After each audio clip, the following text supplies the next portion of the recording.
Muy bien, muy buenas noches. Bienvenidas, bienvenidos a la sesión síncrona del módulo 4 de nuestra UCA, Laboratorio de Innovación Social.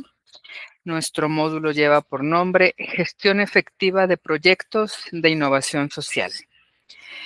Y antes de continuar propiamente, quiero ofrecer una disculpa a todas y todos ustedes, porque el viernes anterior no me fue posible establecer comunicación virtual con ustedes, porque estuve sin internet durante un tiempo, un par de días, que me imposibilitó pues de asistir a la sesión síncrona como correspondía en nuestro horario habitual.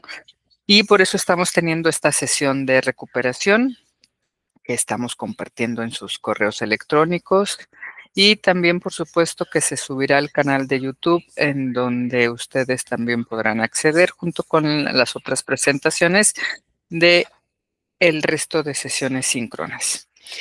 Bien, pues sin más, vamos a iniciar.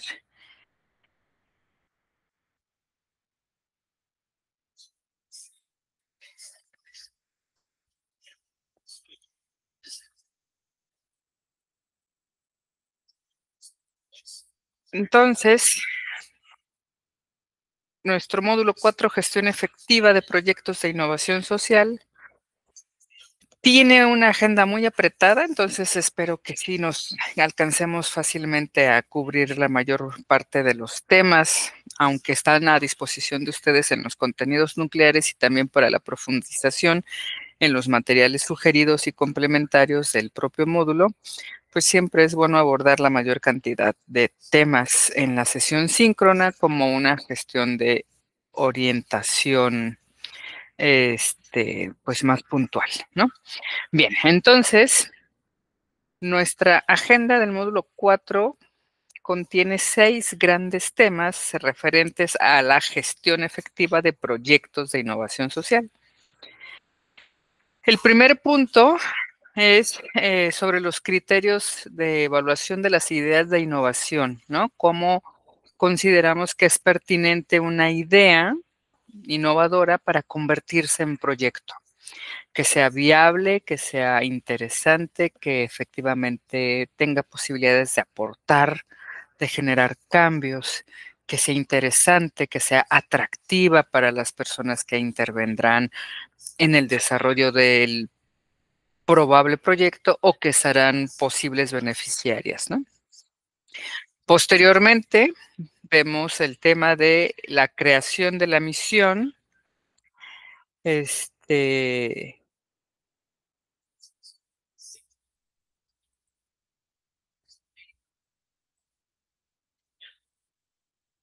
la creación de la misión y de la visión y de la misión del proyecto. Vamos a ver, bueno, de qué se trata hacer una visión y de qué se trata también hacer una misión para un proyecto de innovación social, que no es lo mismo para un proyecto emprendedor con vistas a convertirse en una pyme, en un pequeño negocio, en una pequeña empresa. Aquí estamos hablando desde otro lugar, ¿no? Desde la innovación social, desde proyectos que se busca que tengan impacto, sobre todo social, que generen bienestar a las personas y a las comunidades. Bien, y entonces, ¿cómo le hacemos en un tercer momento para pasar de esa visión, cumplir con esa misión, a través de la planificación de actividades y de proyectos? Entonces, ahí veremos sucintamente, bueno, cómo se definen las metas, qué son los objetivos, qué es un resultado, las actividades, los productos esperados de cada proyecto, dependiendo de la naturaleza del proyecto. Y en estos tiempos de tecnología y de virtualidad, pues tenemos ahora también que incorporar como un cuarto elemento importante que pasa en nuestros proyectos de innovación social cuando incorporamos la tecnología a la planificación del proyecto.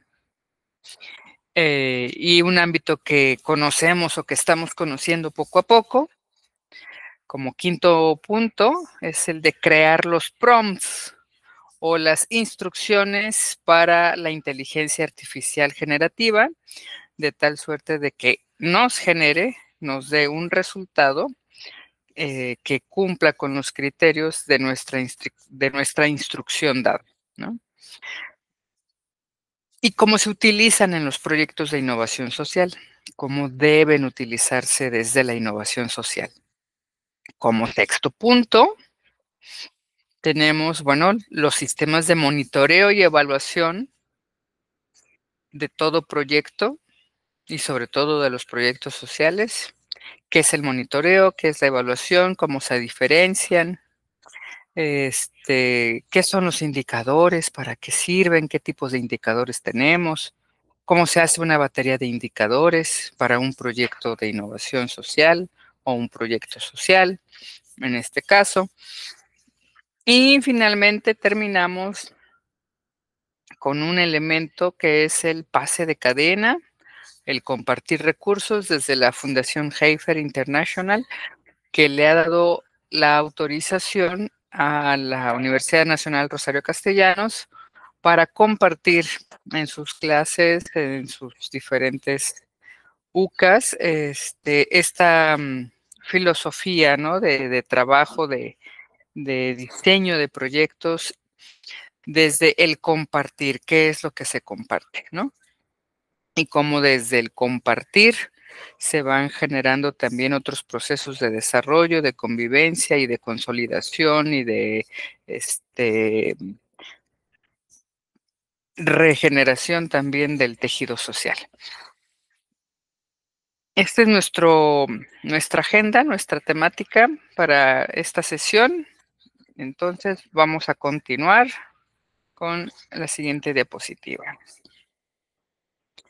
Bien, el propósito de nuestro módulo 4, la gestión efectiva de proyectos de innovación social, es el que comprendamos los principios de la gestión de proyectos en el contexto de la innovación social, ¿no? De tal suerte que tengamos la capacidad de generar una propuesta de solución para cualquier problemática que se nos plantee y que tenga un carácter innovador.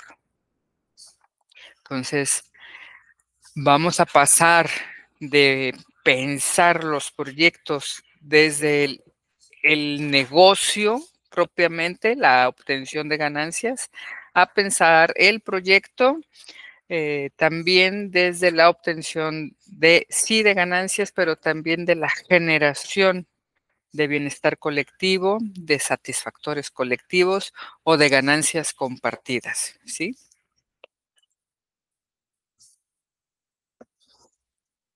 Bien, nuestro primer punto, ¿cómo elegimos de todas las opciones que se nos pueden ocurrir, de las opciones de solución, cómo elegimos la que sea correcta o cómo vemos cuál es más correcta o más pertinente, cómo lo definimos?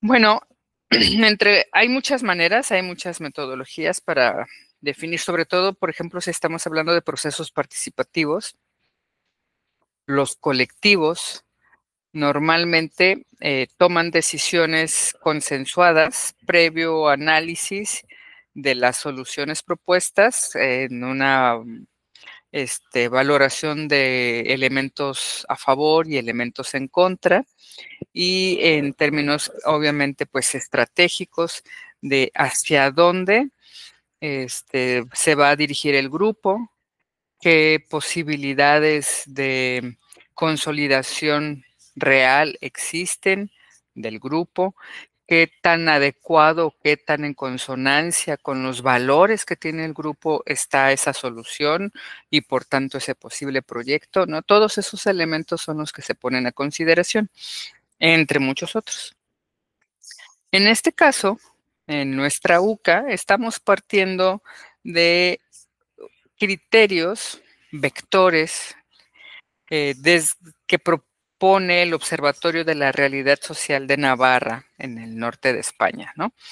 Estos vectores o criterios son el vector innovación, que consiste en revisar si nuestra propuesta, si nuestra solución efectivamente va a generar valor y a resolver problemas sociales de manera inicial.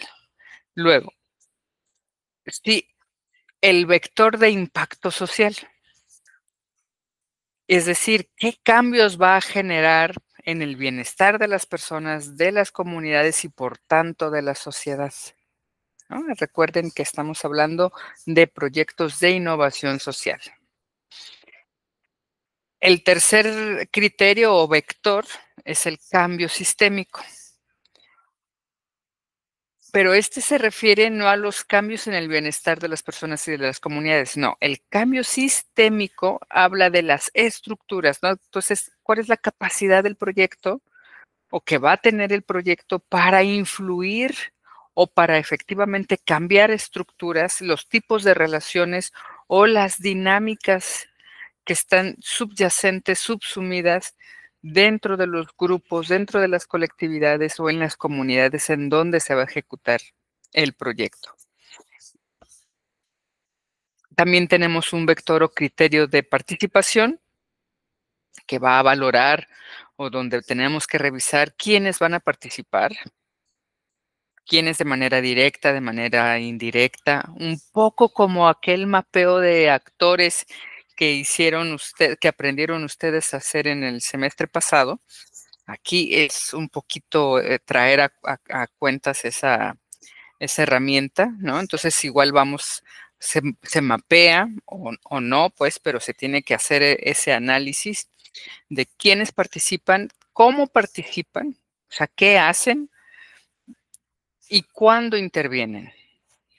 Si están directamente relacionados con el proyecto, si son colaboradores, es decir, que son participantes indirectos o coyunturales, ¿no?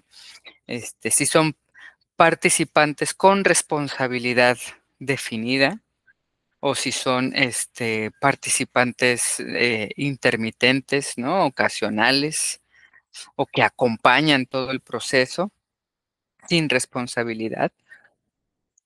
Y finalmente tenemos el vector de consistencia o el criterio de consistencia de la solución, ¿no? Es decir, que nuestra solución, nuestra propuesta de solución tenga una coherencia técnica y que de tal suerte que el proyecto efectivamente sea viable, ¿no?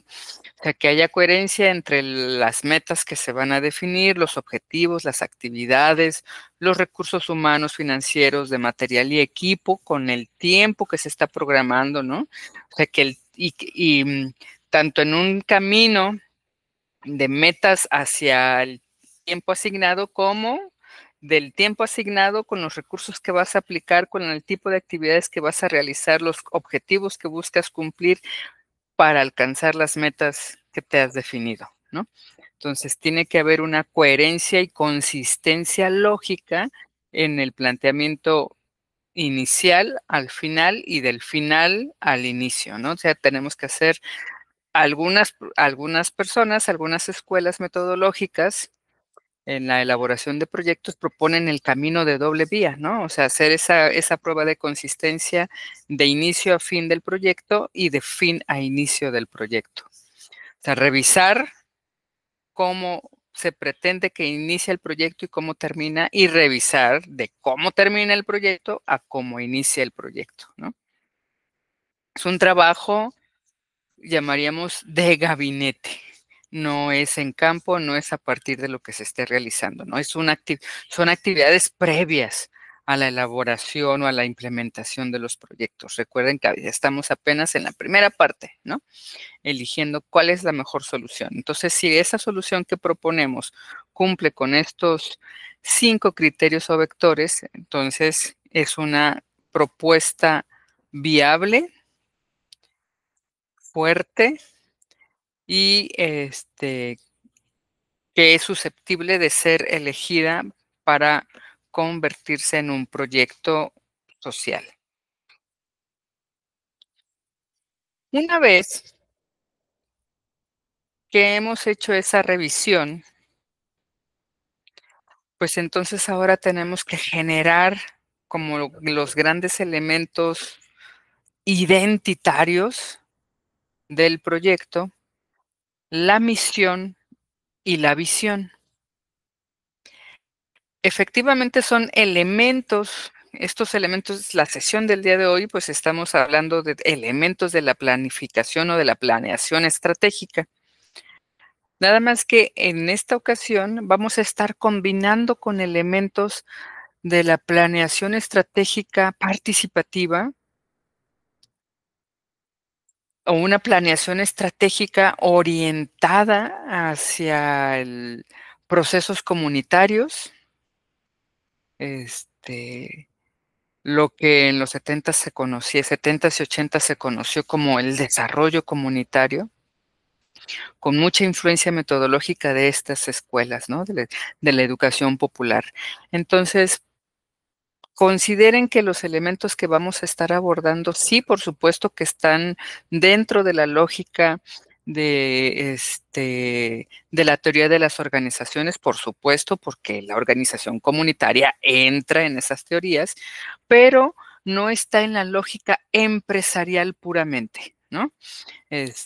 No está solamente con la visión del negocio, sino también con la visión de, como dijimos inicialmente, del desarrollo de las comunidades, de los grupos, de los colectivos, o dicho en otras palabras, de generar bienestar, ¿no? Y de satisfacer y de mejorar condiciones de vida en los individuos, en las colectividades y en las sociedades a las que pertenecen.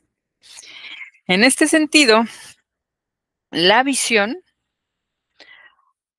comparte la visión en los proyectos sociales, comparte la naturaleza de pensar el futuro, de cómo te ves, de cómo nos vemos en el futuro, propia de la planeación estratégica,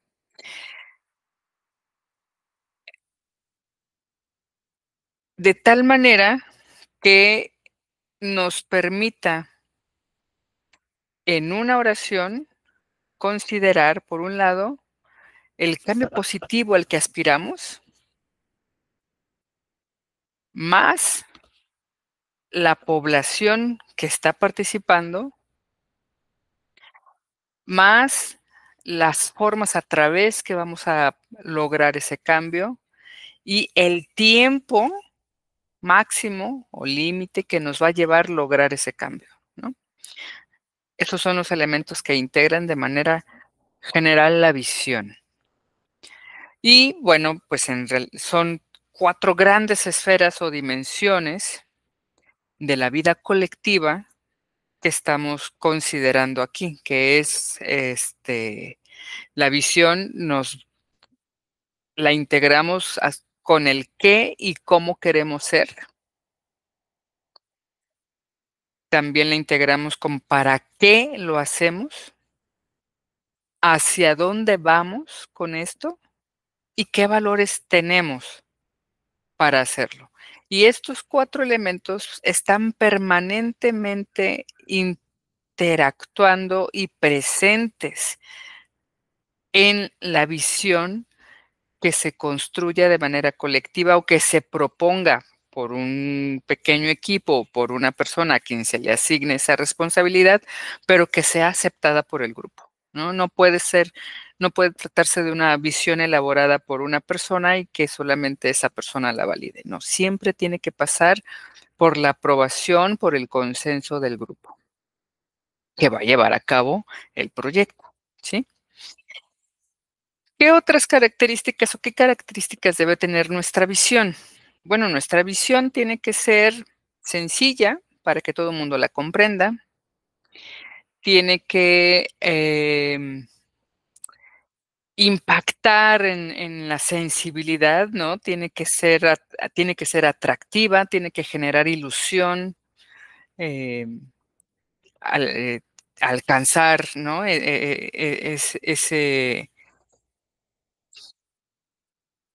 Esa imagen ideal que tenemos de nuestro proyecto y de nuestro colectivo. Por supuesto, el colectivo tiene que abrazarla, la tiene que compartir, ¿no? Por eso es, mucho mejor cuando estos elementos se construyen de manera participativa, o sea, que todo el grupo efectivamente esté involucrado en su creación, que todo mundo proponga alguna idea, alguna imagen para constituir tanto la visión como la misión, como veremos más adelantito, ¿no? Por supuesto, también se trata de, en esta imagen ideal, por supuesto que también se trata de ser ambiciosos, que sea una imagen que evidentemente no tenga que ver con la condición actual, sino con una condición mucho más elevada en términos cualitativos, ¿no? Del desarrollo, de la satisfacción, del desarrollo integral de las personas, del desarrollo integral de ese grupo, colectivo o comunidad, pero al mismo tiempo tiene que ser realista, ¿no? Y ser viable también. Y bueno, por supuesto, tenemos que pensar en una visión que nos hable del futuro, de este momento ideal, de lo que queremos ser, de cómo nos vemos, pero también, se trata, este, de no repetir errores del pasado ni del presente, ¿no? O sea, aspirar a romper con esas estructuras y, por tanto, no arrastrar, esos errores o esas omisiones que puedan estar presentes ahora o que hayan estado presentes en el pasado, ¿no? Y con respecto de la misión, bueno, pues la misión es mucho más, no es que sea mucho más sencilla, pero es mucho más concreta en términos es de que la misión nos habla de cuál es el propósito fundamental del proyecto, qué es lo que busca el proyecto, qué va a hacer, ¿no? ¿Para qué está hecho? En la misión del proyecto se consideran, como preguntas orientadoras para la construcción, es responder quién es el grupo, quiénes somos como grupo, qué hacemos en este momento, qué nos diferencia de otros grupos, de otros colectivos, de otros proyectos, ¿sí? Y para quiénes trabajamos o para quién va a trabajar el proyecto, a quién está dirigido el proyecto, ¿no? Y juntos, la visión y la misión constituyen los faros que van a guiar toda la construcción y el desarrollo de nuestro proyecto. Son los faros por donde a donde tiene que dirigirse el proyecto, ¿no? Con esa visión, cumpliendo con esta misión, ¿no? Y ahora sí, una vez que tenemos desarrollado, estos elementos de la visión y la misión del proyecto, ahora sí ya podemos pasar a la siguiente etapa, que es comenzar a planificar el proyecto. Sería la segunda etapa, ¿no? De planificación del proyecto. Este, Pensando en la planificación participativa, pues en este proceso el grupo va a definir las acciones que va a realizar, los roles que se necesitan cubrir, las responsabilidades que se van a asignar. Todo esto, tanto las acciones, los roles y las responsabilidades, tienen que ser, de manera objetiva, manejables, alcanzables, tienen que estar validadas por el grupo y también tienen que estar definidas los tiempos en que se van a realizar estas actividades y en que se tienen que cumplir con esas responsabilidades y, por tanto, fungir con esos roles a las personas que se asignen roles y responsabilidades, cumpliendo en tiempo y forma de tal manera que se puedan alcanzar las metas en el tiempo establecido, ¿no? Para la duración del proyecto. ¿Y cómo se hace o de dónde se parte? Bueno, hay si hay muchas técnicas, hay muchas herramientas de la planeación estratégica participativa, les decía al inicio, desde la educación popular, y también una gran variedad, una gran diversidad de autores que han hablado sobre esto. En nuestro contenido nuclear tenemos mucho la propuesta de Acker. También podríamos hablar de la propuesta de Carlos Núñez, desde la educación popular, del Instituto Mexicano para el Desarrollo Comunitario, que es una de las organizaciones no gubernamentales más antiguas de nuestro país. Y tenemos también la propuesta, estoy recordando otros nombres. Bueno, en fin, hay infinidad de manuales que nos hablan sobre las 80 técnicas de planeación, de metodologías participativas, metodologías participativas con enfoque de género, metodologías participativas para el trabajo ambiental, en fin. Pueden ustedes consultar en la internet una gran cantidad de manuales que nos van a dar pistas de cómo realizar a través de técnicas participativas la planificación de los proyectos sociales. Pero en términos generales, aquí en nuestra diapositiva, del 4.3, de la visión a la planificación, ustedes van a ver un esquema que parte, como lo vimos ya en el módulo anterior, de un diagnóstico comunitario participativo. De ahí parte nuestra planificación del proyecto, porque ahí es donde nosotros, como grupo, vemos en qué condiciones se encuentra la comunidad.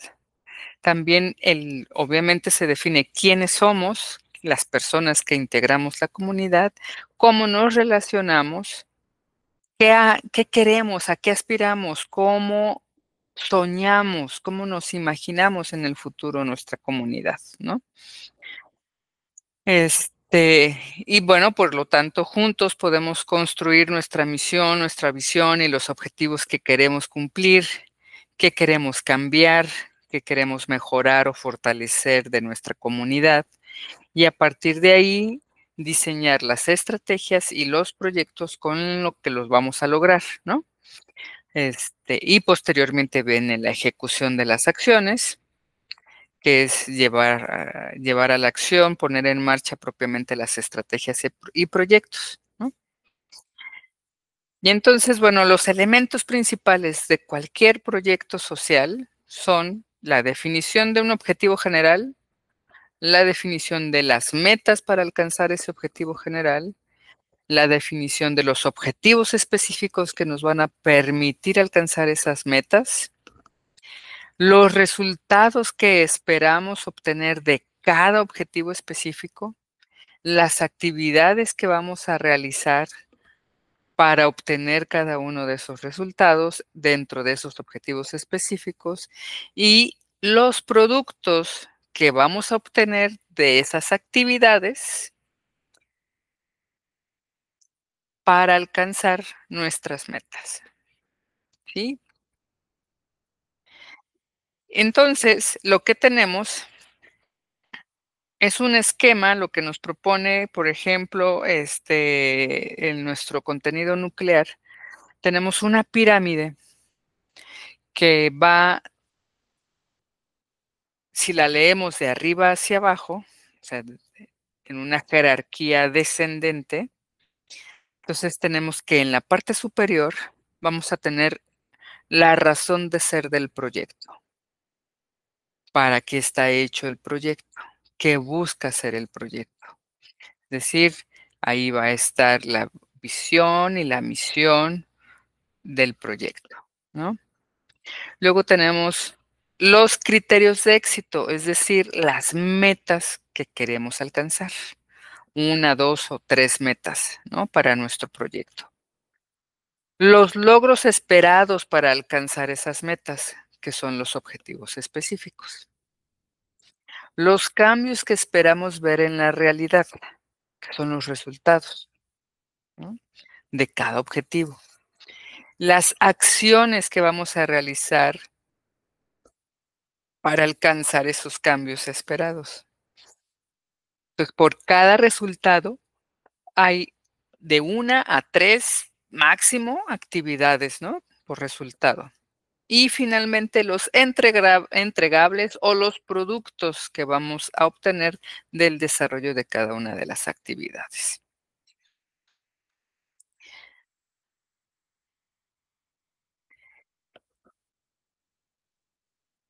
Luego, cuando estamos ya en el diseño de nuestro proyecto, que ya estamos pensando en sus objetivos específicos, en los resultados que esperamos obtener, en las actividades que vamos a desarrollar, va a haber un momento en el que podemos incorporar la tecnología a nuestra planificación del proyecto.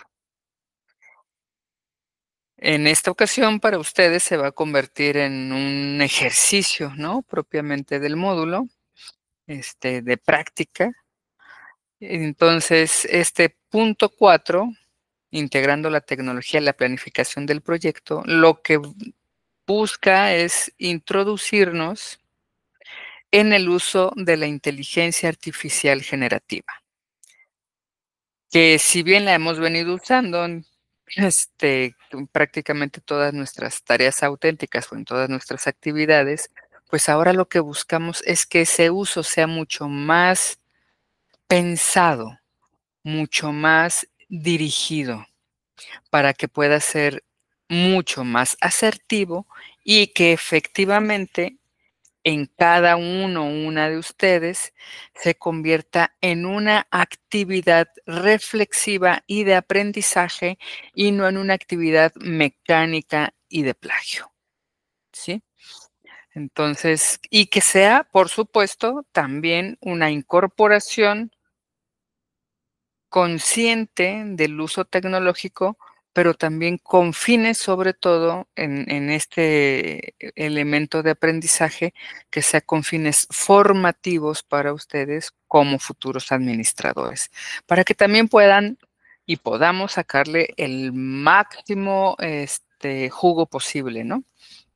Y que no, como dice por ahí una advertencia en el módulo, que no nos limitemos únicamente a describirle a la inteligencia nuestro rol para que posteriormente nos suplan en el trabajo, sino que efectivamente se convierta en una herramienta con la que dialoguemos desde nosotros mismos, computando una mayor cantidad de información que de manera ordinaria nos tardaríamos el doble de tiempo en realizar o que quizá tendríamos muchísimos más obstáculos eh, para llevar a cabo, ¿no? Entonces, eh, qué bueno que existe la inteligencia artificial generativa, aprovechémosla al máximo, ¿no? Entonces, bueno, ¿de qué se trata esta integración tecnológica? Bueno, pues primero que nada se trata de conocer las inteligencias artificiales generativas. Hay varias plataformas, ya lo sabemos. Y lo que vamos a hacer es, desde la inteligencia artificial generativa, buscar qué elementos nos pueden ayudar más para facilitar y eficientar nuestro trabajo, ¿no? De tal manera que también para la innovación social, la incorporación de la tecnología se convierta en una manera de hacer mucho más eficiente el uso del tiempo, que podamos desarrollar proyectos más creativos, no porque no tengamos mucha creatividad, sino porque pueden ser de una mayor diversidad, que nuestra experiencia en términos reales pueda permitirnos generar en tiempo real, ¿sí? ¿Por qué? Pues porque finalmente, en tanto que la inteligencia artificial está alimentada por un gran número de contenidos, por bases de datos enormes, pues tiene la posibilidad de rastrear información de todo tipo, ¿no? Entonces, puede ayudarnos con esa diversidad de información a generar una propuesta que sea mucho más abarcadora, quizá que la que nuestra experiencia, a eso me refiero, y nuestro conocimiento en un momento determinado pueda generar, ¿no? Y bueno, también la inteligencia artificial generativa nos ayuda no solamente a pensar proyectos, también nos puede ayudar a desarrollar contenidos, tópicos, temas, ensayos, ayudarnos en la en la redacción de informes, por supuesto, pero la gracia está en cómo usamos la inteligencia artificial, que para eso es el siguiente punto. El 4.5, creando prompts para dialogar con la inteligencia artificial. No se trata de que sigamos pensando de la misma manera racional, lineal, y que en esa lógica le preguntemos también a la inteligencia artificial, sino de que se trata de que nuestro pensamiento que sea crítico, que sea integral, y desde ese pensamiento sistémico, integral, complejo, crítico, propositivo, que ya aprendimos, que ya hemos trabajado, pues ahora desde la innovación social, pensando en proyectos sociales, le preguntemos, aprendamos a preguntarle a la inteligencia artificial para que efectivamente nos pueda regresar elementos que se puedan integrar a nuestros proyectos y que sean consistentes, ¿no? Entonces, para comenzar, ¿qué es un prompt? Pues un prompt es una pregunta o una instrucción o un pedido de carácter específico que se le va a hacer a la inteligencia artificial generativa para que nos dé una respuesta igualmente específica, ¿sí? ¿Y de dónde sale este prompt? ¿Cómo es que lo podemos hacer? Bueno, pues les decía hace un momento, pues lo que pasa es que hay en las bases, hay en la Internet, en las plataformas de inteligencia artificial, todas estas plataformas de inteligencia artificial están alimentadas por una gran cantidad de bases de datos que contienen muchísimas fuentes de información.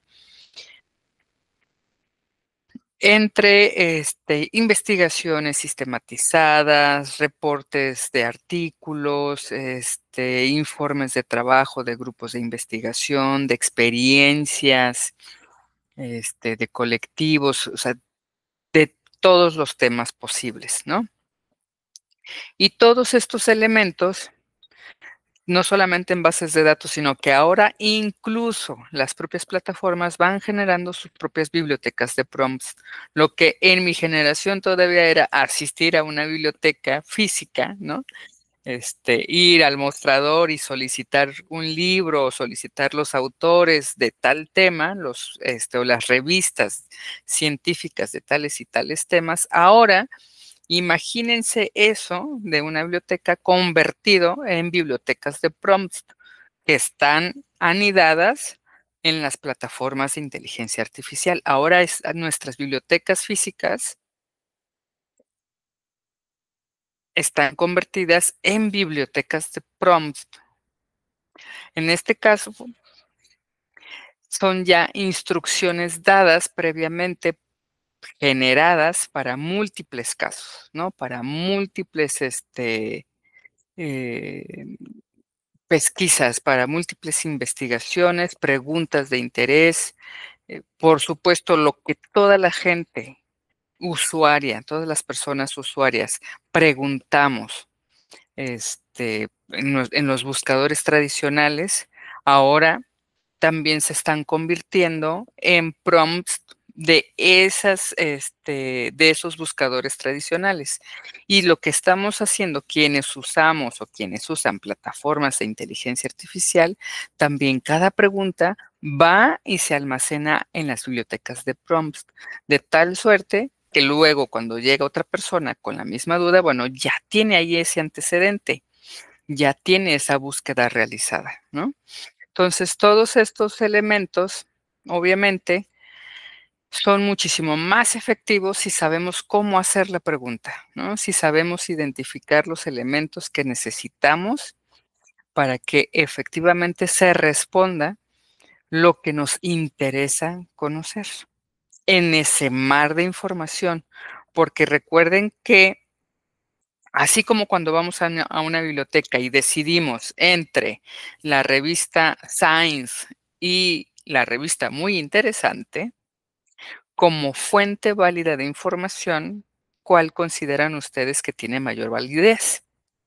¿La revista Science o el Muy Interesante? La revista Science, ¿no? Este, o podemos hablar de cualquier publicación que se reparte, este, o un pequeño reportaje, este, ocasional de coyuntura, que solamente nos va a dar como la imagen del momento, de lo que se está reporteando en ese momento, o un documental que va a buscar desde los antecedentes, los distintos actores, cómo se fue gestando el proceso que se esté investigando o la situación que se esté evidenciando. Quiénes están, cuáles son las posturas antagónicas, cuáles son las posturas complementarias, qué es lo que ha ocurrido, cómo ha impactado positiva o negativamente ese proceso y hacia dónde se ve es que va esa situación. Si va, hacia una condición negativa mayor o si se está resolviendo, ¿no? Son las diferencias en las fuentes de información las que también y a qué fuentes de información seleccionamos, son también los elementos que nos van a dar la calidad de nuestro proyecto y de sus diferentes elementos, ¿no? Entonces, tenemos que aprender a preguntar y para eso, para aprender a preguntar, necesitamos conocer el tema del que estamos preguntando. Por eso, también interesa que el uso de la inteligencia artificial generativa sea consciente por cada uno de nosotros. Para que sepamos qué es lo que estamos preguntando, por qué lo estamos preguntando y que sepamos también qué es lo que nos está respondiendo, para que también eso que nos está respondiendo nosotros seamos capaces de dejarle nuestra impronta, el sello personal, lo que cada uno de nosotros somos, lo que nos diferencia, para que no entreguemos entre otras cosas, ahora tareas y después proyectos en el trabajo que sean iguales, como maquilas, ¿no? Maquilas de proyectos. Tiene que haber un sello diferenciador, porque todavía son productos humanos, todavía somos nosotros, son ustedes quienes estamos realizando estas actividades, ¿sí? Bien, recuerden entonces que la inteligencia artificial no es que sea inteligente por sí misma, la inteligencia artificial es inteligente porque trabaja con nuestra inteligencia.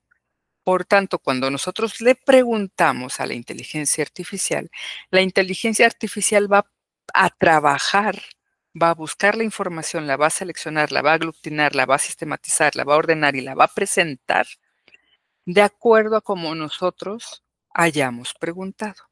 Es decir, de acuerdo a cómo nosotros, antes de preguntarnos qué y cómo estamos pensando.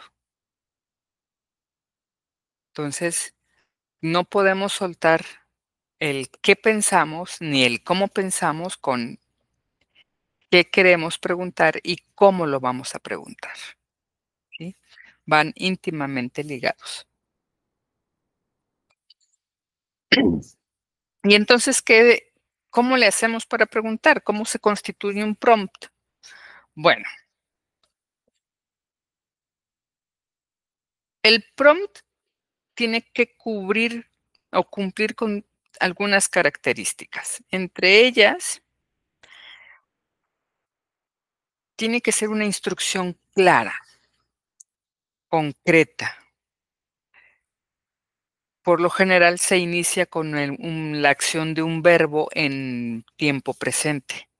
Por ejemplo, escribe media cuartilla, escribe un ensayo, redacta un informe, eh, elabora un cuadro sinóptico, ¿sí?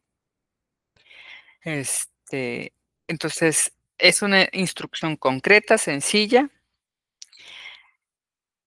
Un segundo elemento que va a constituir al prompt es el contexto o los detalles específicos de lo que necesitamos, ¿no? Así, considerando que estamos, a tal altura, con tal clima, con tal vegetación, este, ¿cuál sería, o con tal orientación, con estas corrientes de aire, cuál sería el mejor, sistema de calefacción natural para una casa de 2 pisos ubicada en sentido norponiente? ¿No? O sea, todos estos detalles de la altura, cómo está ubicada la casa, en qué tipo de vegetación se encuentra, es el contexto o los detalles específicos, es decir, la descripción del entorno, ¿sí? El tono o estilo, ¿cómo queremos que s ujú, que suene la respuesta, ¿no? Por supuesto, lo que buscamos primero es que nos refleje a nosotros, a nosotras, que hable o que redacte o que piense como pensamos nosotras, con nuestro lenguaje, con nuestro vocabulario, ¿no?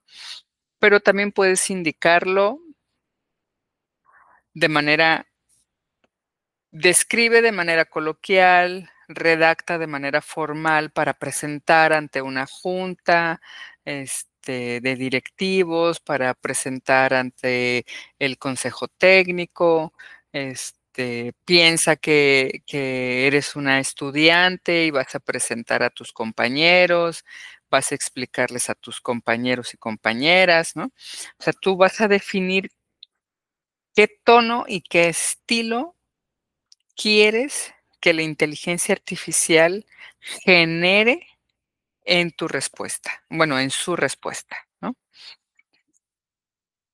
Y también puedes indicarle los detalles, si vas a querer portada o no, si vas a querer con viñetas, cómo vas a querer el desarrollo del documento, si lo quieres separado por temas, por tópicos, ¿sí? Y finalmente, también le tienes que decir en qué o en quiénes, en qué trabajos, de qué escuelas o de qué autores tiene que buscar para que no se conviertan en una búsqueda caótica que incorpore, fuentes de información no verificables o no válidas para el trabajo que sea nuestro interés, y también porque muchas veces tenemos cometidos muy concretos, ¿no? O sea, de acuerdo a la escuela de Frankfurt, dime cuáles fueron los principales aportes en la consideración del sujeto, ¿no? Estoy inventando. Y tenemos muchos, muchos ejemplos en nuestro contenido nuclear. De hecho, hay varios ejemplos y también, se nos invita a practicar, a hacer la práctica. Yo les recomiendo, por favor, que hagan esa práctica, que efectivamente pregunten. Yo aquí nada más en la diapositiva les pongo un ejemplo, pues, desde ser docentes, ¿no? Cómo las personas que nos dedicamos a la docencia podemos utilizar, este, eh, también la inteligencia artificial y cómo podemos redactar un prompt inteligente, ¿no? Entonces, viene esta redacción de ac decirle a la inteligencia artificial: "Actúa como un docente". Entonces, Ponte ahí, inteligencia artificial. Tú eres un docente de investigación con amplia experiencia en tu área de estudio, en la biología, ¿no? Ese es el rol. Estoy comenzando un artículo de investigación y necesito ideas innovadoras y relevantes que puedan llenar un vacío en la literatura existente. O sea, le estamos diciendo que lo que no se haya abordado, qué temas no se han abordado lo suficientemente. Es otra manera de decirlo, ¿no? Mi interés particular se centra en las patas de las cucarachas. Considerando las tendencias actuales, es todo esto que les acabo de decir es el contexto, ¿no? Considerando las tendencias actuales en el campo, sugiere por lo menos 2 preguntas de investigación potencialmente impactantes que podrían guiar mi artículo. Esa es la instrucción, ¿no? Sugiere por lo menos 2 preguntas de investigación que sean potencialmente impactantes que podrían guiar mi artículo. Además, incluye métodos de investigación adecuados para abordar estas preguntas, ¿no? O sea, sugiéreme las preguntas y también el método de investigación más adecuado para investigar estas preguntas, para responderme estas preguntas, ¿sí? Todo esto es la orden directa, es decir, son 2 órdenes directas, ¿no? Genera las preguntas de investigación e inclúyeme los métodos de investigación para poder responder esas preguntas. Y en algunas ocasiones, si así se desea, se puede poner información adicional que ayude a complementar y a sustentar con mayor fuerza o como antecedentes o como evidencias acompañantes, la solicitud, ¿no? Que es, me interesa conocer tu opinión sobre posibles desafíos que podría enfrentar al investigar estos temas y cómo superarlos, ¿no? O sea, los riesgos en la investigación que se pueda realizar. Y organízame finalmente toda la información en formato de tabla, que es el formato en que te lo va a entregar. Todo esto en una tablita. Pregunta de investigación, métodos y su opinión sobre los posibles desafíos. 3 columnas y 2 filas, ¿no? Porque son 2 preguntas de investigación. Tarrandan. Eso es lo que va a entregar. Pero entonces debemos tener conocimiento, como estamos viendo aquí en este prompt, de qué rol se va a jugar, cuál es el contexto del que queremos abordar y cuáles son las órdenes directas que vamos a dar, qué tono o estilo queremos. Este es un tono formal, ¿no? De un investigador, de un docente, profesor investigador. Los detalles de la respuesta, ¿no? Las que la quiero en una tabla, lo quiero así, asá, ¿no? En este caso es, no dice nada sobre las citas, pero se puede incorporar al final, ¿no? Piensa en estamos hablando de las patas de las arañas, dijimos, ¿no? Piensa en los últimos avances este, del conocimiento de los artrópodos, ¿no? Y ya. Entonces parece que es un asunto sencillo, pero no lo es. No lo es porque necesitamos tener un conocimiento previo, saber de qué estamos hablando. Y si no tenemos la experiencia de trabajo, pues por lo menos debemos tener un primer acercamiento teórico del tema. Tenemos que conocer de qué se trata, qué es lo que queremos hacer. Debemos entender esos contenidos teóricos, saber de qué nos están hablando, para también saber cómo vamos a preguntar lo que nos interesa conocer, ¿no? Vienen varios ejercicios, háganlos en el contenido nuclear. También vienen varias preguntas de reflexión, detonadoras de la reflexión muy interesantes en las distintas etapas de creación de los contenidos. También, por favor, váyanlas respondiendo en su fuero interno. es una manera también de darle sentido a los, contenidos teóricos con su propia experiencia de trabajo y también con la incorporación de los contenidos para que a cada uno de ustedes les pueda resultar más sencillo también, espejear, pelotear estos contenidos al momento de elaborar su proyecto, ¿no? Para la actividad integradora. Bien. Y entonces tenemos una propuesta también en nuestro contenido nuclear de cómo integrar nuestro proyecto. ¿Cuánto de qué tenemos que ponerle? ¿Qué es lo óptimo? ¿Cuándo consideramos que se trata de un buen proyecto? El que tiene qué. Pues hay igualmente muchas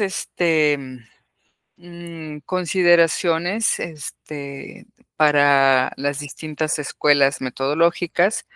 Pero en esta ocasión, para nuestra UCA, en nuestro contenido nuclear, lo que se está proponiendo es que para que un buen proyecto tiene que estar pensado primero para alcanzar la visión que nos hemos planteado. Se deben definir idealmente 3 metas, 3 grandes metas. Posteriormente, de cada meta se tienen que definir máximo 3 objetivos específicos. Entonces, si tenemos 3 metas, tendríamos máximo 9 objetivos específicos, ¿no? 3 por cada meta. Máximo 9 objetivos específicos. Luego, para cada objetivo específico, 3 actividades. Entonces, tendríamos 27 actividades máximo para desarrollar en cada objetivo para todos los objetivos específicos y, para las 3 metas, ¿no? Y finalmente, como una imagen ideal de cómo pensar el proyecto, de cómo pensar los proyectos, así como tenemos nuestro árbol de problemas y nuestro árbol de soluciones, ahora pensemos en el árbol de proyecto. De tal suerte que lo que tenemos en el subsuelo como nutrientes del suelo, ahí se ubica la participación de los actores internos, o sea, de quienes van a desarrollar el proyecto. Que no es una cosa menor. De hecho, de esos nutrientes, y en la vida de un árbol, así es también, de esos nutrientes depende el vigor, la fortaleza con la que va a crecer el árbol, ¿no? Entonces, que esté ahí la participación de los actores internos no es casual, al contrario, tiene todo el sentido lógico en la metáfora de pensar el proyecto como un árbol, ¿no? Y entonces en las raíces, la cosa que fija, que ancla, que arraiga, que da identidad al proyecto, ahí en las raíces están la misión, la visión y los valores, ¿no? Que en esta ocasión no hablamos de los valores, pero bueno, ya es un tema que se ha abordado en otros momentos, en otras UCAs, ¿no? Luego en el tronco, que es el desarrollo del árbol, ¿no? O sea, cómo va ganando altura, el vigor que va teniendo el árbol, ahí,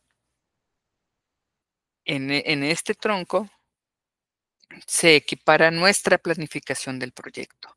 En el tronco están entonces nuestras metas, nuestros objetivos, nuestras actividades, ¿no? Y las ramas, la copa, toda la copa de los árboles, las ramas primarias y secundarias, ahí están todas las dimensiones de nuestro modelo holístico, ¿no? Está la dimensión física, biológica o ecológica, la cultural, política, económica, la espiritual, porque recuerden que estamos hablando desde el modelo sistémico, ¿sí? Donde también el elemento espiritual es importante.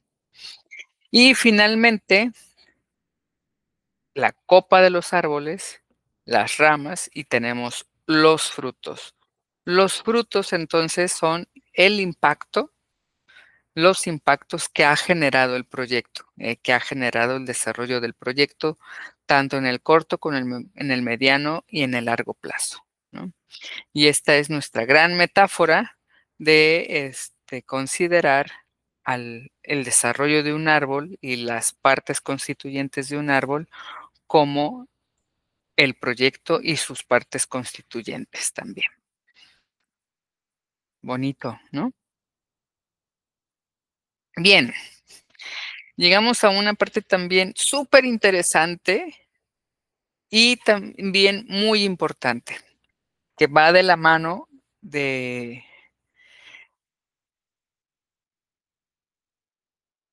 del éxito que tenga también la ejecución de nuestro proyecto. O sea, si no tenemos un buen monitoreo y no realizamos de manera adecuada las evaluaciones, no vamos a estar con evidencia objetiva, ni vamos a poder reencauzar nuestro proyecto si fuera necesario, ¿no? Entonces, el sistema de monitoreo y evaluación es también una parte muy importante, que no puede dejar de existir, no puede dejar de acompañar a cualquier proyecto social. Entonces, en la primera diapositiva del punto 4.6, monitoreo y evaluación, les presento el esquema general que incorpora todos los elementos de nuestro proyecto y el monitoreo y la evaluación. Entonces, esta es una propuesta, este gráfico es una propuesta que se genera desde CEPAL y entonces es un medio círculo y en la parte más externa del medio círculo se encuentran los componentes transversales del proyecto. Y ahí están 3 grandes elementos, que son el análisis de los involucrados, o sea, quiénes son quienes participan, cómo participan, por qué y para qué y con qué participan. La línea base, o sea, con qué se cuenta, si ya hay antecedentes de trabajo, si vamos a comenzar o si vamos a comenzar de cero, o si ya hay elementos que se pueden considerar de inicio para el arranque. Y finalmente el sistema de indicadores o la batería de indicadores cualitativos y cuantitativos. Esto los vamos a ver al final, ¿sí? Luego tenemos en la siguiente capa, pero también abrazando todo esto, abrazando a todo el proyecto, tenemos las metodologías complementarias de los proyectos sociales.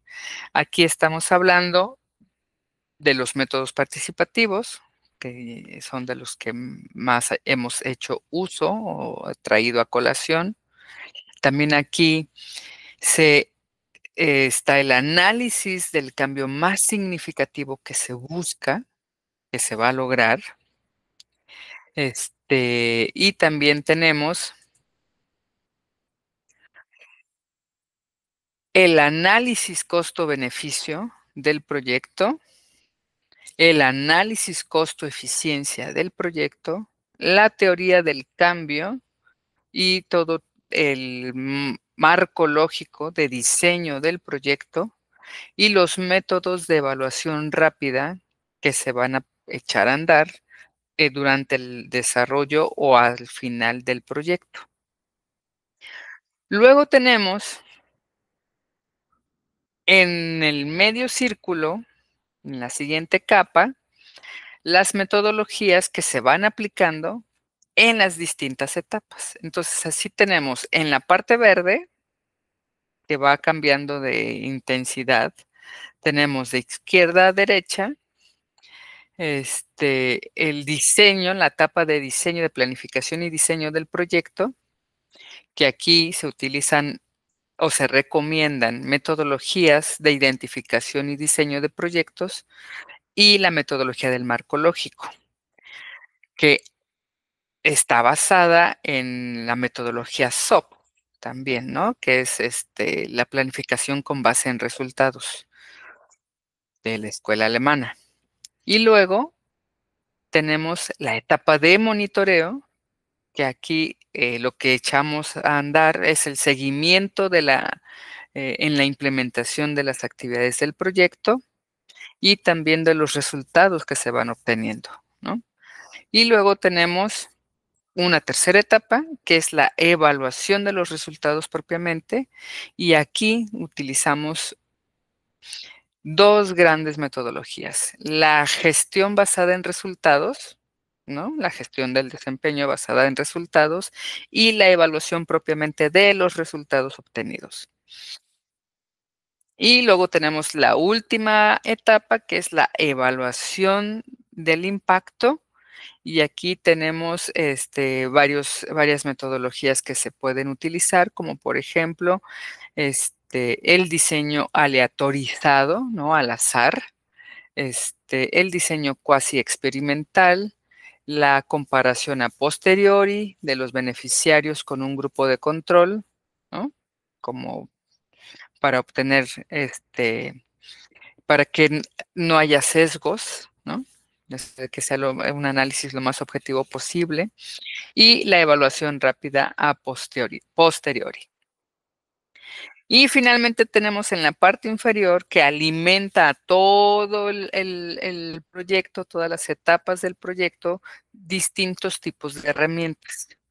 Tenemos herramientas de monitoreo, como el reporte anual del proyecto o el informe anual del proyecto, la revisión tripartita, ¿no?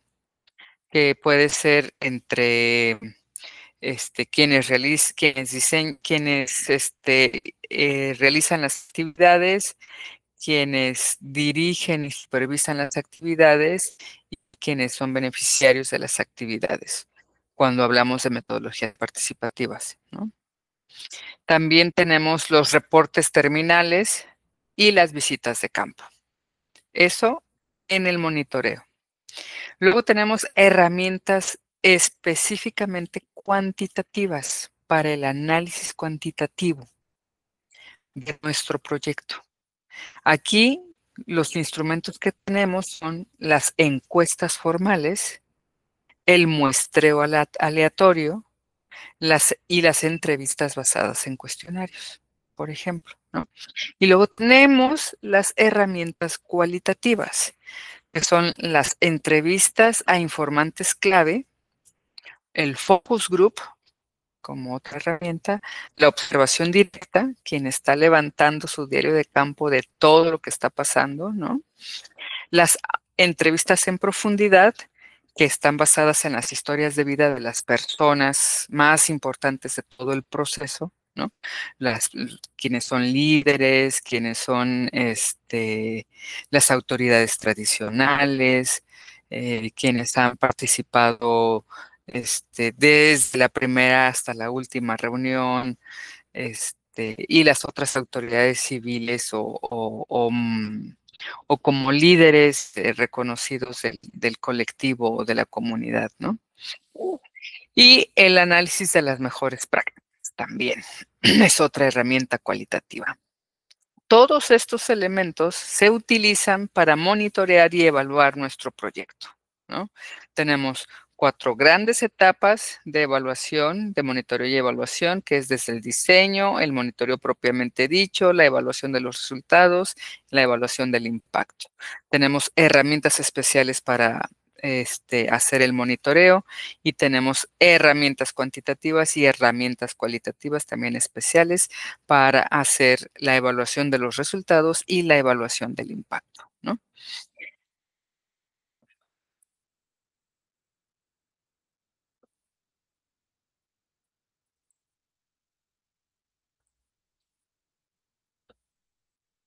Bien, entonces, el monitoreo es un proceso continuo de seguimiento de cómo van realizándose las acciones de nuestro proyecto, las acciones que tenemos previamente programadas, ¿no? Y el monitoreo nos permite identificar, entonces, en función de cómo se están realizando estas actividades, pues también cómo se están cumpliendo las metas o cómo cada vez nos vamos acercando más al cumplimiento de nuestras metas. Y como es una observación constante, cuasi permanente de cómo estamos haciendo las cosas, es gracias al monitoreo que nos podemos dar cuenta de la emergencia de problemas, de situaciones que aunque sabemos que pueden ocurrir, no sabemos en qué momento ni con qué intensidad van a ocurrir. ¿De qué estamos hablando? Pues de los riesgos, ¿no?, que puede tener el proyecto, de los obstáculos, de los conflictos que puede generar el proyecto, ¿no? Tanto como entre internos, participantes internos, como con participantes o colaboradores externos, ¿no? Y que se pueden dar en cualquier momento de la ejecución del proyecto. Entonces, el monitoreo, como estamos permanentemente revisando qué es lo que se está haciendo, cómo se está haciendo, si estás cumpliendo, con el uso de los recursos que se están asignando, que las personas que están a cargo de esa actividad, si efectivamente la están supervisando, etcétera, es posible identificar estos problemas y también, por tanto, es posible, gracias al monitoreo, reencauzar el proyecto. Decir: "Ah, no, no, no, por este camino no, tenemos que modificar", ¿no? No podemos seguir realizando el proyecto de esta manera, tenemos que, eh, considerar estos otros elementos, ¿no? O primero tenemos que resolver esta situación para después poder realizar, la actividad que tenemos planteada, ¿no? Este, y también dentro del monitoreo, pues, por eso también se consideran, no, el monitoreo no es un asunto un asunto impersonal, también implica las reuniones periódicas del grupo de trabajo del proyecto, ¿no? Es parte del monitoreo, parte de las actividades del monitoreo, esas reuniones de trabajo, periódicas donde se van dando cuenta, nos vamos informando como grupo cómo vamos avanzando. Y también ahí vamos diciendo de las limitaciones de cada área para llevar a cabo cada una de sus funciones, ¿no? Y por otro lado, la evaluación tiene que ver más con el desempeño, en cómo se resultaron las cosas al final, ¿no? Y por tanto, más que estar atenta la evaluación a las actividades, la evaluación se concentra en los resultados que se obtuvieron, la calidad de los resultados que se obtuvieron. Y por tanto, lo que revisa o analiza la evaluación es la eficiencia y el impacto del proyecto, ¿no? Y por tanto, lo que revisa es si estamos cumpliendo o si se cumplieron con los objetivos y si los efectos o los impactos que está generando el proyecto van a ser duraderos, bien sea al corto, al mediano o al largo plazo, ¿no? Y también hay evaluaciones intermedias, hay como cortes, por ejemplo, hay proyectos anuales, digamos, ¿no? Hay proyectos que pueden tener una evaluación bimestral o trimestral o una evaluación semestral, una evaluación intermedia a los 6 meses y una evaluación final a la conclusión del proyecto, ¿no? También, en nuestro contenido nuclear se habla de estas evaluaciones intermedias como evaluaciones de progreso, ¿no? De cómo vamos, avanzando en un corte de tiempo. También puede haber evaluaciones de alcance, ¿no? De cómo se están obteniendo los resultados, qué áreas de oportunidad se han identificado, cómo se está realizando, la toma de decisiones al interior, o cómo se realizó la toma de decisiones al interior del proyecto, cómo se trataron los elementos emergentes, ¿no? Las cosas que no estaban consideradas, cuál fue la contención de los daños, por ejemplo, en caso de que hubiera habido algún tipo de daño. También cómo se generaron los impactos, de qué manera, ¿no? Se realizaron. Entonces, eso es el alcance. Y bueno, propiamente tenemos la evaluación final, la que se realiza una vez que se terminaron todas las actividades, que se gastó el presupuesto que se haya destinado para ese proyecto, y que entonces hay que hacer el corte de caja de todo, ¿no? No solamente del gasto de recursos, sino del cumplimiento de las responsabilidades, de los resultados obtenidos, del cumplimiento de la meta o del objetivo general del proyecto y también, pues, ¿qué dejó? ¿Dónde están los impactos sociales del proyecto? ¿Sí? Pareciera que son una misma cosa, el monitoreo y la evaluación, pero sí hay grandes diferencias, aunque forman parte del mismo proceso, del mismo gran proceso, que es darle seguimiento, este, al proyecto, ¿no? Entonces, hay grandes diferencias entre el monitoreo y la evaluación. Aquí les presento, una tabla que, concentra las principales diferencias, a mi juicio. Este, el monitoreo, por ejemplo, se realiza con mayor frecuencia, casi es una actividad permanente. En cambio, la evaluación, pues, se realiza en momentos concretos, previamente definidos, que puede ser, a intervalos en un periodo anual, o bien al finalizar cada una de las etapas del proyecto, de las etapas que se haya definido dentro del desarrollo, dentro de la ejecución del proyecto. No estamos hablando de las etapas en las que se desarrolla un proyecto. No, no, no. Estamos hablando de la ejecución de las actividades del proyecto, ¿sí? El monitoreo tiene que ver más o impacta más en las decisiones cotidianas de desarrollo del proyecto. Por eso también permite que, o sea, el monitoreo da elementos para que haya una toma de decisiones flexible, ¿no? De para dónde va el proyecto, cómo se están desarrollando las cosas, ¿no?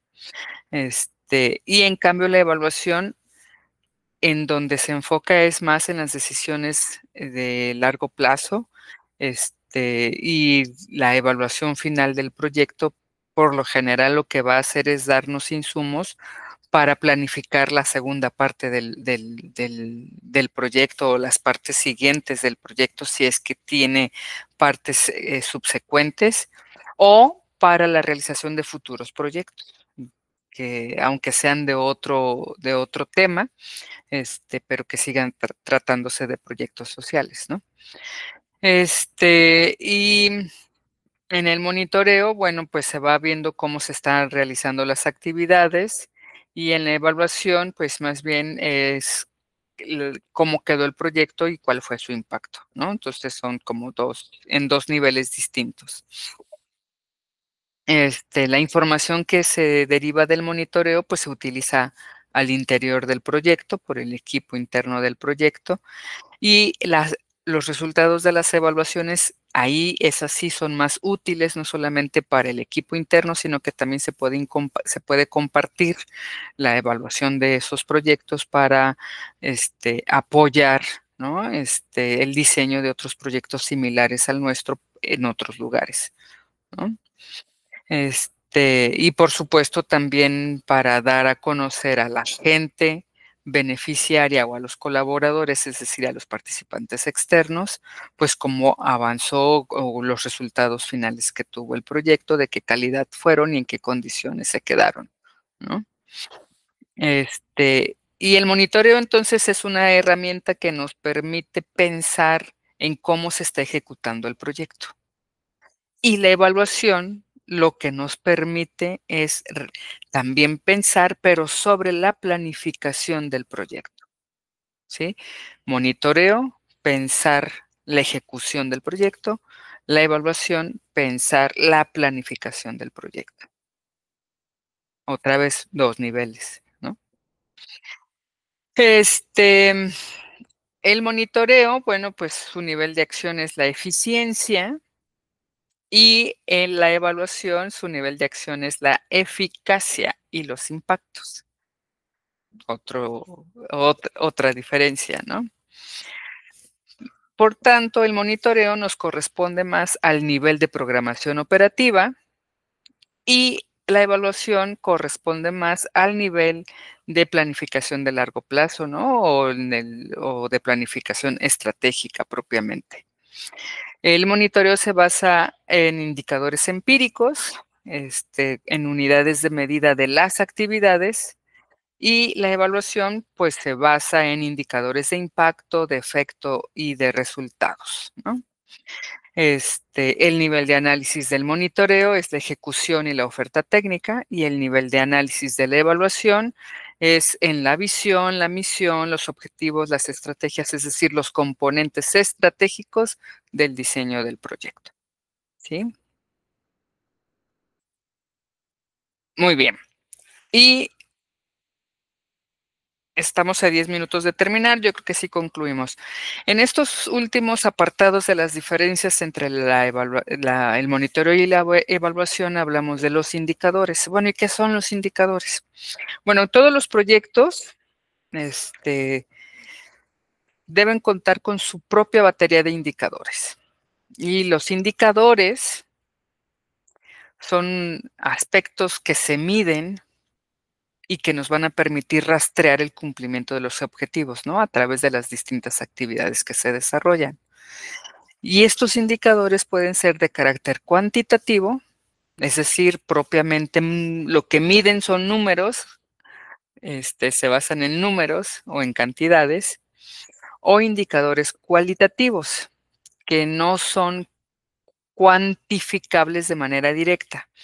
Y se trata más de indicadores o son elementos subjetivos, ¿no? O sea, hablamos de las opiniones, de las percepciones o de los juicios que tienen las personas sobre cualquier tema de interés que nos interesa medir, ¿no? En este caso.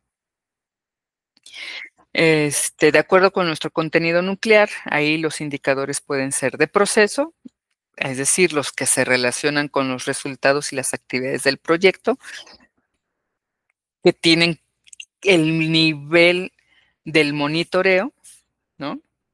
Y que gracias a ellos es que se identifican, o sea, porque si decimos, no, pues que gracias al monitoreo podemos identificar los problemas, los riesgos, los conflictos. Ok, pero ¿y eso cómo lo hacemos? Ah, pues a través de los indicadores de proceso, ¿no?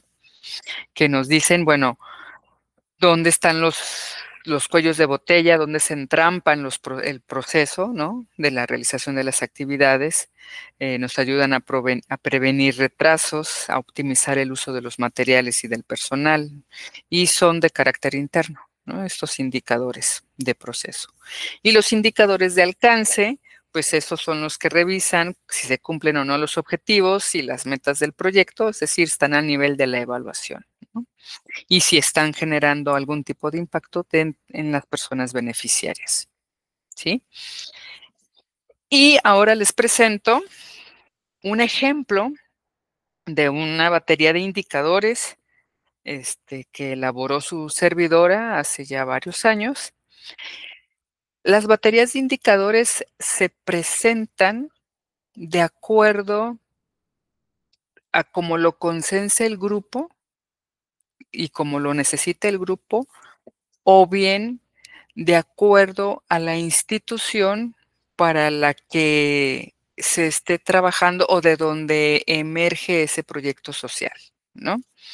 Por ejemplo, si estamos hablando de la batería de indicadores de la Cooperativa Pascual, pues será dentro de Cooperativa Pascual donde se decida cómo se van a presentar esas baterías de indicadores o esos indicadores, ¿no? Entonces, estos indicadores que yo les presento aquí, es apenas el primer corte de una tabla. Aquí nosotros diseñamos prácticamente todos los indicadores son cuantitativos. En esta ocasión no encontré la batería de los indicadores cualitativos para también presentárselas. Pero bueno, aquí nuestra tabla tiene primero el objetivo general del proyecto. Y luego, para este objetivo general, los distintos resultados esperados. Y entonces vienen como R1, resultado 2, resultado 3, ¿no? Y luego para cada resultado vienen definidos sus indicadores. Entonces, así, por ejemplo, tenemos en el resultado 1 dos indicadores cuantitativos. El resultado esperado es la capacitación al grupo de promotores facilitadores de procesos comunitarios, ahí de la ONG en la que trabajaba en aquel momento. Y entonces los indicadores son, el resultado es capacitación al grupo de promotores facilitadores de procesos comunitarios. El indicador es número de promotores capacitados, el total, ¿no? Y el siguiente indicador es el número de promotores que aplican los nuevos conocimientos adquiridos en sus actividades de intervención. Entonces, si se fijan, aquí hay dos tipos de indicadores. El primer indicador, que es el número de promotores capacitados, los dos son indicadores cuantitativos, pero el primero, el del número de promotores capacitados, es un indicador de proceso.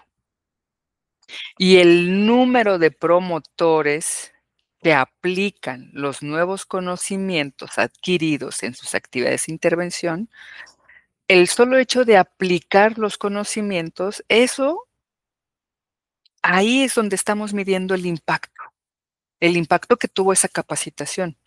Qué bueno que ya están capacitados y que todos los promotores fueron capacitados, pero ¿y qué pasa? ¿Les ha servido de algo? ¿De qué manera se hace evidente el impacto? ¿Cuál es la función de los promotores? Pues usar la capacitación para generar nuevas habilidades, nuevas capacidades para el trabajo en comunidad. Entonces, lo que se espera es que esos conocimientos los apliquen en su trabajo en comunidad. Entonces, de eso se trata el segundo indicador, el de número de promotores que aplican los nuevos conocimientos adquiridos en sus actividades de intervención. Por lo tanto, estamos hablando aquí de un indicador de desempeño, ¿sí?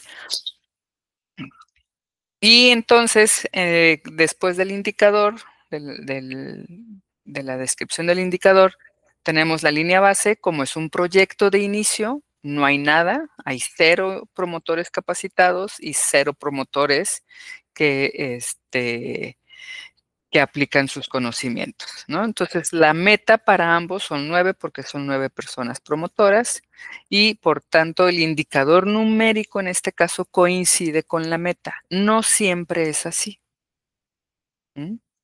Para que lo tengan presente. Una cosa es la meta que buscamos alcanzar y otra cosa es lo que es, porque además este es el reporte final, ¿eh? Este es el reporte final. Entonces, ¿qué ocurrió al final? Al final tuvimos 9 promotores que estuvieron capacitados. Ese fue el indicador que se cumplió de proceso. Y luego tuvimos a estos mismos 9 promotores que fueron capacitados y que aplicaron sus conocimientos en sus actividades de desarrollo comunitario. Entonces también fue 9 el número del indicador de desempeño, ¿no? Y el porcentaje de avance, una vez que se concluyó el proyecto, se cumplió cabalmente con la meta, entonces hay un cumplimiento o un porcentaje de avance del 100%, ¿sí? Y así sucesivamente para el resto de indicadores. Esta tabla de ejemplo les va a quedar en la presentación que vamos a compartir en sus correos electrónicos. Y ojalá pueda encontrar la batería de indicadores cualitativos también para presentárselas como ejemplo. Bien, El otro elemento, en esta ocasión, fíjense que la Fundación Heifer International, en su capítulo México, autorizó a Universidad Nacional Rosario Castellanos para incluir en sus contenidos, es decir, en nuestra UCA y en este módulo específicamente, su propuesta metodológica de el pase de cadena o compartir recursos. Y el pase de cadena es pues una estrategia que utiliza Heifer International, en donde las personas beneficiarias de sus actividades, bien sea a través de un bien material o animal, cuando trabajan en comunidades rurales, esas personas beneficiarias posteriormente en un proceso de réplica, de replicar su capacitación y también de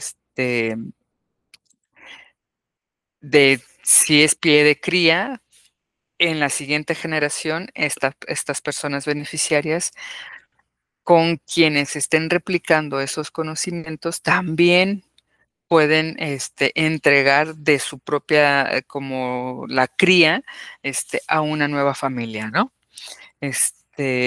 Y obviamente no son procesos inmediatos, sino que son compromisos de mediano plazo y de largo plazo para que en cuanto tengan las condiciones, se replique y se done también a otra persona el mismo bien del que fueron beneficiarios, ¿no?